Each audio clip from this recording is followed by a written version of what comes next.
yang tak dapat ku mengerti.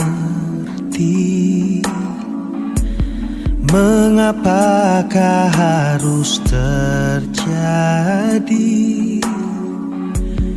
di dalam kehidupan ini? Satu perkara yang ku simpan dalam hati, tiada satu pun yang terjadi tanpa Allah peduli.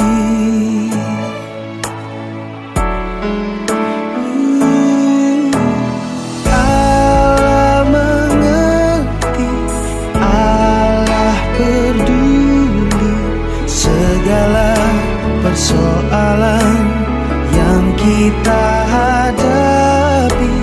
Takkan pernah dibiarkannya ku bergumul sendiri, sebab Allah mengerti.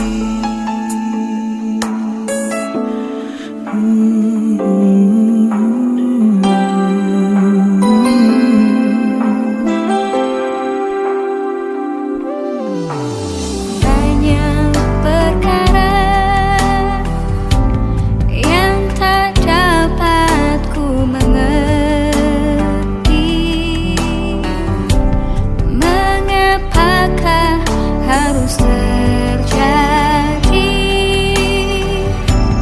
di dalam kehidupan ini? Satu perkara yang ku simpan dalam hati, tiada satu pun kan terjadi tanpa Allah peduli.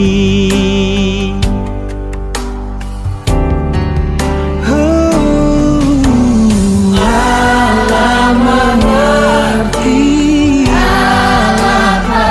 Dia peduli Persoalan yang kita hadapi takkan pernah dibiarkannya ku bergumul sendiri. Allah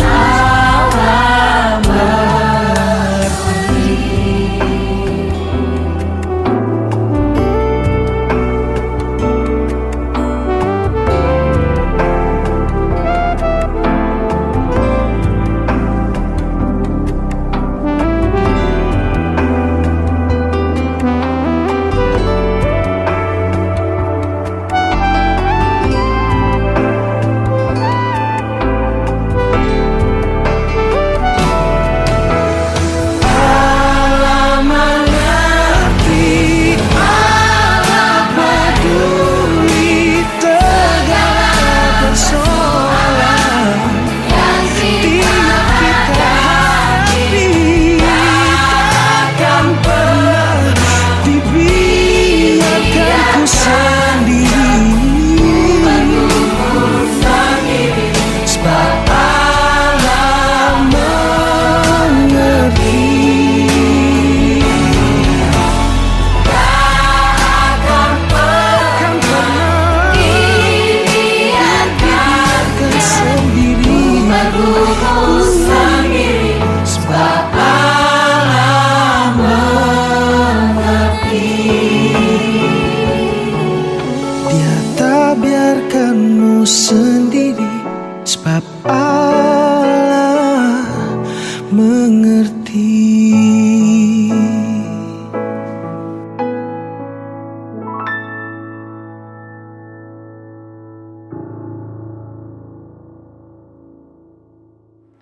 Halo semuanya, selamat pagi. Sama-sama kita mau devotion. Kita berdoa terlebih dahulu ya. Sama-sama kita lipat tangan dan tundukkan kepala kita. Tuhan Yesus, terima kasih untuk pagi hari ini Tuhan. Kalau kami bisa duduk diam untuk mendengar suara-Mu Tuhan, semua karena anugerah-Mu. Setiap hati kami mau persiapkan Tuhan untuk mendengar isi hati-Mu Tuhan, urapi setiap hati dan pikiran kami serahkan seluruhnya dari awal hingga akhir, di dalam nama Tuhan Yesus, haleluya, amin. Oke, shalom semuanya, apa kabar setiap kalian? Senang banget bisa ketemu lagi walaupun keadaan online. Ya, walaupun online, firman Tuhan itu tetap sama-sama punya kuasanya untuk hari ini, amin. Nah, hari ini, devotion hari ini kita akan membahas tentang yang namanya asumsi yang salah. Nah, kenapa sih kita harus membahas yang namanya asumsi? Karena menurut Kamus Besar dalam Bahasa Indonesia itu, asumsi adalah dugaan yang diterima sebagai landasan berpikir karena dianggap benar. Nah, jadi asumsi itu pikiran yang belum teruji adanya, gitu. Dan hari-hari ini pasti banyak banget dong waktu setiap kita sendirian dan juga banyak waktu untuk kita berpikir sendirian. Nah, hari-hari ini apakah kita sudah mengisi pikiran kita dengan hal-hal yang membangun? Nah, yuk kita mau buka di 1 Tawarik 19. Teman-teman bisa buka Alkitabnya masing-masing di tempat kalian berada. Nah, di ayat 3, pertama aku mau bacakan buat teman-teman. Di ayat 3 itu dikatakan seperti ini. Berkatalah pemuka-pemuka Bani Amon itu kepada Hanun, apakah menurut anggapanmu Daud hendak menghormati ayahmu, karena ia telah mengutus kepadamu orang-orang yang menyampaikan pesan turut berduka cita?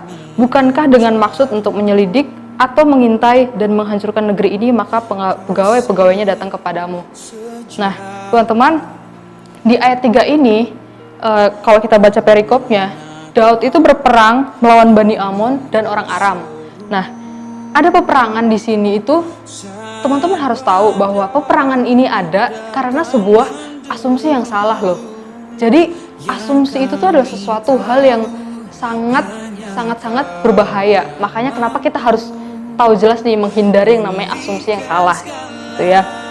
Nah, ada akibat dari setiap asumsi yang salah karena asumsi itu kan pikiran ya, pikiran yang belum jelas adanya. Nah, pikiran itu tuh akan mendorong kita tuh ketika kita berpikir kita akan melakukannya gitu. Jadi harus hati-hati. Nah, akibat dari asumsi yang salah itu ada 3 hal yang kita mau pelajari. Di ayat 6 kita bisa buka sama-sama lagi. Di ayat 6 itu dikatakan, setelah dilihat Bani Amon bahwa mereka telah membuat dirinya dibenci oleh Daud, maka Hanun dan Bani Amon itu mengirim 1000 talenta perak untuk menyewa kereta dan orang-orang berkuda dari Aram Mesopotamia, dari Aram Maaka, dan dari Aram Zoba. Nah, yang bisa kita pelajari di sini adalah yang pertama, itu ketika ada asumsi yang salah, akibatnya adalah perasaan yang salah. Nah, perasaan yang salah maksudnya itu adalah kita akan merasa tidak nyaman, kita akan merasa bahwa orang-orang di sekitar kita itu membenci kita. Jadi, pernah ya ngerasa bahwa ketika kita berasumsi orang-orang itu bersalah sama kita, perasaan kita pasti nggak enak, ngerasa kita tuh dibenci sama orang lain. Jadi hal yang pertama itu perasaan kita nggak akan nyaman gitu. Dan poin yang kedua itu di ayat 8. Di ayat 8 dikatakan seperti ini, ketika Daud mendengar hal itu, disuruhnyalah Yoab maju dengan segenap tentara dan pahlawan. Nah, yang kita tahu Daud itu punya pahlawan yang gagah perkasa ya. Nah, di sini sampai akhirnya Daud itu minta untuk melawan mereka. Jadi akibat dari asumsi yang salah itu pasti ada yang namanya perselisihan. Poin yang kedua itu adalah perselisihan, ya. Mengakibatkan perselisihan yang mau tidak mau itu harus kita hadapi. Yang pasti kalau asumsi yang salah itu membuat kita tuh banyak yang namanya punya musuh. Nah, punya musuh tuh nggak baik ya, nggak enak juga, kemana-mana ketemunya pengennya berantem. Lebih baik kan punya damai kan, punya hubungan yang damai sama sekitar kalian gitu. Nah, yang ketiga, akibat dari asumsi yang salah itu di ayat 19. Yang terakhir, ketika dilihat orang-orang yang takluk kepada Hadadezer bahwa mereka telah terpukul kalah oleh orang Israel, maka mereka mengadakan pendamaian dengan Daud dan takluk kepadanya. Sesudah itu orang Aram tidak mau lagi memberi pertolongan kepada Bani Amon. Gitu. Nah, jadi poin yang ketiga itu akibat dari perselisihan adalah dibawa kepada kehancuran. Nah, maksudnya itu adalah akibat dari asumsi itu akan membuat diri kita di bawah dan tidak bernilai bagi orang lain. Di ayat 19 dibilang Daud nggak mau lagi tuh memberi pertolongan kepada Bani Amon. Padahal Daud dari awal nggak punya yang namanya merasa ingin bermusuhan dengan pihak mereka, tapi karena mereka punya asumsi yang salah, akhirnya datanglah yang namanya kehancuran gitu. Jadi sangat tidak enak kalau yang namanya kita kemana-mana jadinya berasumsi yang nggak baik gitu loh ya. Nah, contoh konkretnya itu seperti kita berasumsi kalau misalkan keadaan seperti ini, yang kita di rumah terus, kita bosen, kita berasumsi bahwa semua itu sudah selesai, gak ada harapan untuk masa depan kita karena belajar aja tuh kayaknya susah gitu ya, kayak bosen di rumah. Nah, dan lebih parahnya lagi kita punya asumsi, kalau punya asumsi Tuhan itu jahat ya, atau orang-orang lain itu